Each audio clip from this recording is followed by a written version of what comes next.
Your Excellency, the former President of the Republic of Fiji, Honorable Ministers, the Honorable Chief Justice, Anthony Gates, the Honorable Speaker of the House, Mrs. Voreqe, members of the Diplomatic Corps, Your Excellency, the British High Commissioner, Board Directors of the Reserve Bank of Fiji, Mr. Ben Ryan, Coach Osea Kolongisao, and members of our Olympic gold manager, distinguished guests, ladies and gentlemen. Bulaminaka, and a very good evening to you all. I am delighted to be here this evening as we commemorate one of the most momentous occasions in Fijian history, the gold medal victory of our Rugby 7 heroes at the 2016 Rio Olympics. A moment that no Fijian will ever forget, when we took home our first ever Olympic gold medal. Tonight, that victory will be immortalized with the launch of a commemorative banknote and coin that honor our players, our coaches and staff, and give their victory the everlasting place in our history it deserves. In Fiji, we have some of the brightest and most beautiful banknotes and coin in the world. The colors, the vivid imagery, and the iconic designs all represent Fiji. And our coinage has received international acclaim for that very reason. It has been 5 years since the Reserve Bank of Fiji revamped our currency and adorned our banknotes and coins with Fijian artifacts and flora and fauna that all showcase what Fiji has to offer and remind the Fijian people and our visitors of the natural splendor and our traditions and economic way of life. So it is safe to say the images that we choose to place on our coinage carry enormous importance because it says so much about who we are as a nation. Our national narrative is woven into the depictions and symbolisms on our currency, and together those images proudly display our story to the world, the story of Fiji. In 2012, when we honored my now Assistant Minister for Sports, Honorable Ilyas Angelana's gold medal victory at the Paralympics with a commemorative coin, it was because his victory embodied the resilience, the determination and the tenacity of the Fijian spirit. And it was an achievement that showed the world that regardless of our small size, we can compete with the best of the best in sport.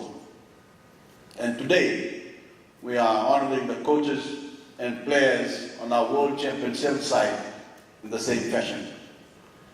This commemoration is an acknowledgement not only of the tremendous feat you accomplished, but for the meaning it held for every Fijian, for every woman and for every child. Because you showed us that while we may be small, we are strong. And when we work together, we are unbeatable. In Fiji, rugby is an intimate part of our collective identity. No nation rivals the passion, the energy, and the raw emotion that Fijian ruggers and fans bring to the game. And certainly, no nation can match the success we have achieved relative to the size of our country. So when Ben Ryan or Ratu Bainimarama, Osea and the boys took Fijian rugby to the largest stage in the world and came away victorious, it was a win that meant the world to every single Fijian. And it was victory that came at a time when we desperately needed a source of inspiration as we were still reeling from the disastrous effects of Cyclone Winston. I remember very well when our men and women 7-a-side were named before you all left for Rio. I told you then that you had a historic occasion in front of you to show the world the caliber and the class of Fijian rugby. You seized that opportunity and you made history in a moment that will be forever carried on this banknote and coin. Ladies and gentlemen, allow me to extend a very warm welcome to Ben this evening. Bula Ben, and welcome back to Fiji. It's great to have you here tonight as we look back on the victory you led this team to achieve, and really on the entire 3 years you spent in Fiji building this program, working hard against the odds and making Fiji Sevens the best on the planet. Vinagoleo, and welcome back home. I understand you have a book coming out soon, written about your career, including on your time here in Fiji. I'm sure it will be a big hit, and I can't wait to read it myself. I remember fondly last year when you told me that it is not every country where the Prime Minister sends off the national rugby team to the Olympics.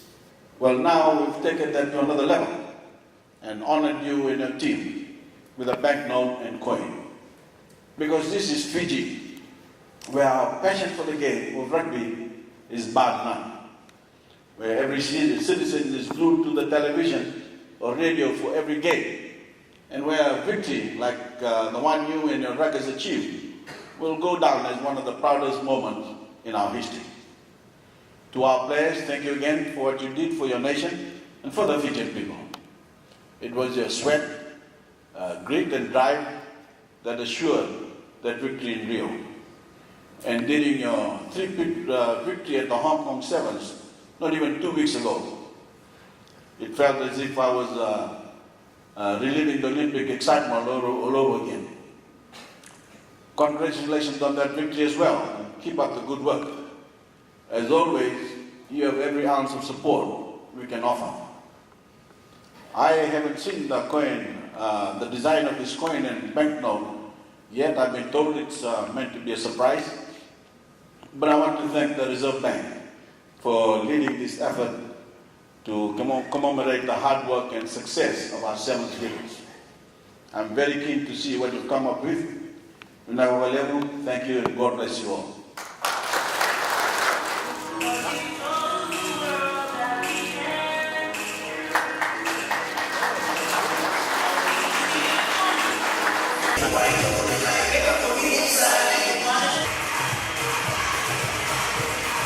Minister Voreqe, to the Honourable Prime Minister, thank you so much to allow me to come here again today. It's been awesome. I'd never have thought 3 years ago or 3.5 years ago that I'd be up here talking about a banknote that we've got our faces on. And I'll tell you a story about why I guess this banknote and Fiji and why it's all happening, and why you've done this. When I was with England, we used to do this sprint test, 40-metre sprint test. We would be in southwest London on an artificial field. They would have electronic timing gates at 2 metres, 5 metres, 10, 20 and 40 metres. High speed cameras, front on, side on, a wind gauge to measure how fast the wind speed was. The boys would then run their 40 metres. The recording would then get sent to them via Bluetooth on an iPad with the coach's biomechanical analysis of each of the players. And that was all to try to get them to get quicker. I thought I'd do a 40-metre test with the boys in Fiji, and we started it at the coconut tree, and we ran about 40 metres to the plastic cone. And I was there with Ropati and Nava, and I was recording the times, the speeds of the boys, and it was the slowest speeds I'd ever had. And I couldn't work it out, and they kept going. And the speeds didn't get any quicker. And I said to Nava, is there anything we can do? And he said, yeah, just get someone to chase the boys.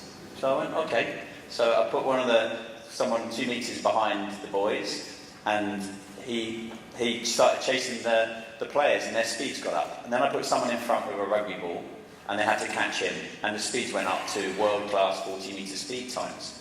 And the mistake I had made as a Kavalangi, ginger, left-handed, short-sighted Englishman was that I hadn't given them any connection.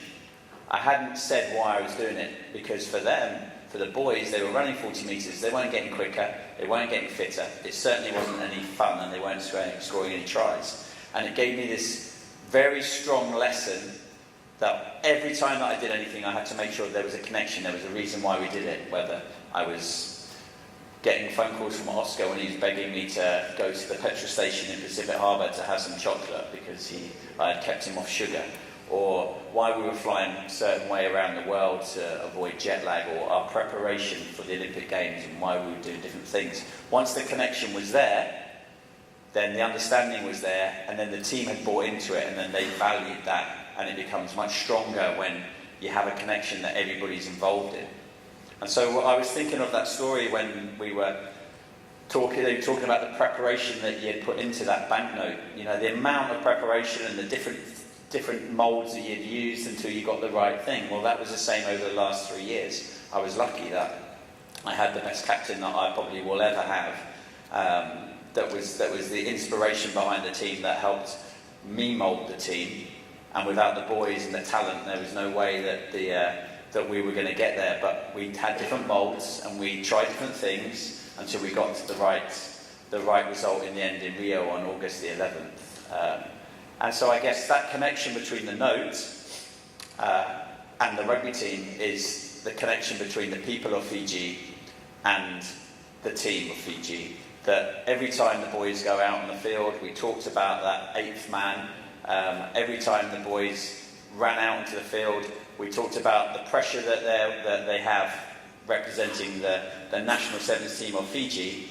But as I've said it before, but the actual reality of that gold medal final was that the pressure wasn't on them. They were being lifted up by all the support that Fijians around the world were going to give them in that final. And it was the most comfortable feeling I've probably ever had in 95 World Series and World Tournaments, standing there with Oscar beaming widely, smiling. I thought he was about to smack Rasta on the bum to say good luck for the final. He was that relaxed. And as we went on out into the field, they delivered one of the most flawless performances that I've ever been lucky enough to witness. So on behalf of, I guess, that team from Rio, I'd like to thank the government and the FIU and the Sports Council for all the help that they gave us in putting that team together. And obviously to the Reserve Bank of Fiji, thank you very much. I said to Oscar when he gets old and fat, I'm not sure he'll ever get fat, but when he does, he can show his children and his grandchildren that he was once a very good rugby player. And from behalf of the team and the management and Rapati, I'd just like to say thank you very much for allowing us all to have this small part in this history of this amazing country and this magnificent team. Acclaim.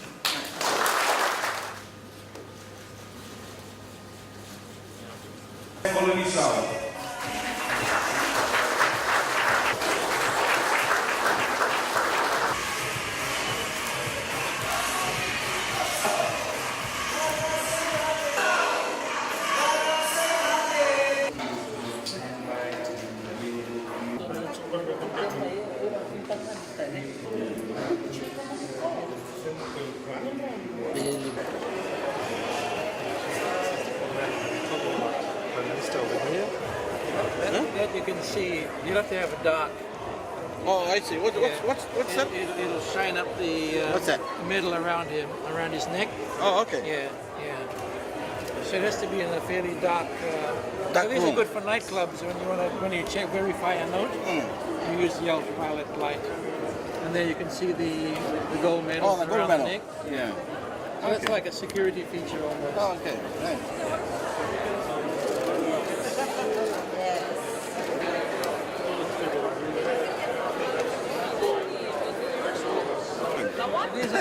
These are